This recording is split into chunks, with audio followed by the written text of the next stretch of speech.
আসসালামু আলাইকুম প্রিয় খামারি বন্ধুরা, আজকের আলোচনার বিষয় নিরাপদ ডিম ও মাংস উৎপাদনে আর্দ্রতা, বায়ু চলাচল ও তাপমাত্রার গুরুত্ব। নিরাপদ ডিম ও মাংস উৎপাদন শুধু ভালো জাতের বাচ্চা, সুষম খাদ্য বা টিকাদানের ওপর নির্ভর করে না, খামারের পরিবেশও সমান গুরুত্বপূর্ণ। বিশেষ করে আর্দ্রতা, বায়ু চলাচল এবং তাপমাত্রা সংকর পথ হতে সংকর পথ হতে বাজাকের সখ্যাত না থাকলে মুরগির স্বাস্থ্য, উৎপাদন ও খাদ্যের নিরাপত্তা সবকিছুই ক্ষতিগ্রস্ত হয়। প্রথমে আসি আর্দ্রতার কথায়। খামারে অতিরিক্ত আর্দ্রতা থাকলে লিটার ভিজে যায় এবং সেখান থেকে অ্যামোনিয়া গ্যাস তৈরি হয়। এই গ্যাস মুরগির চোখ ও শ্বাসতন্ত্রের ক্ষতি করে। একই সঙ্গে ব্যাকটেরিয়া, ভাইরাস ও ছত্রাক দ্রুত ছড়িয়ে পড়ে। মৃত্যু হার বৃদ্ধি পায় এবং উৎপাদন কমে যায়। আবার আর্দ্রতা খুব কম হলে ধুলাবালি বেড়ে শ্বাসকষ্টের সমস্যা দেখা দেয়। তাই সাধারণভাবে ৫০ থেকে ৭০% আপেক্ষিক আর্দ্রতা বজায় রাখা ভালো। এবার আসি বায়ু চলাচল সম্পর্কে।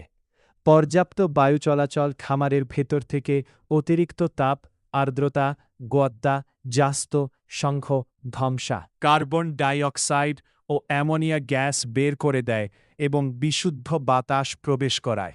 এর ফলে মুরগি আরামদায়ক পরিবেশে থাকে, খাদ্য ভালোভাবে গ্রহণ করে, দ্রুত ওজন বৃদ্ধি পায় এবং ডিম উৎপাদন বৃদ্ধি পায়।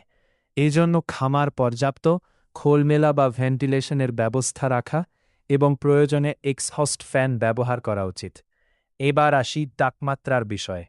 অতিরিক্ত গরমে মুরগি হিট স্ট্রেসে আক্রান্ত হয়, খাদ্য কম খায়, পানি বেশি পান করে এবং ডিম ও মাংসে উৎপাদন কমে যায়।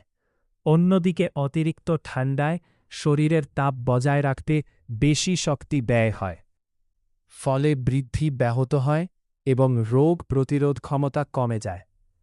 তাই বয়সেভেদে নির্ধারিত তাপমাত্রা বজায় রাখা অত্যন্ত জরুরি। বিশেষ করে এতদিন বয়সী বাচ্চার জন্য ৩২ থেকে ৩৪ ডিগ্রি সেলসিয়াস তাপমাত্রা দিয়ে ব্রোডিং শুরু করে প্রতি সপ্তাহে ধীরে ধীরে কমাতে হয়। সবশেষে নিরাপদ ডিম ও মাংসে উৎপাদনের জন্য পরিষ্কার পরিচ্ছন্ন খামার, শুকনো লিটার, পর্যাপ্ত বায়ু চলাচল, সঠিক আর্দ্রতা, উপযুক্ত তাপমাত্রা, বিশুদ্ধ পানি, সুষম খাদ্য এবং কঠোর বায়োসিকিউরিটি নিশ্চিত করতে হবে। এসব ব্যবস্থাপনা অনুসরণ করলে অ্যান্টিবায়োটিকের প্রয়োজন কমবে, রোগের ঝুঁকি হ্রাস পাবে এবং নিরাপদ ও মানসম্মত ডিম ও মাংস উৎপাদন সম্ভব হবে। ধন্যবাদ।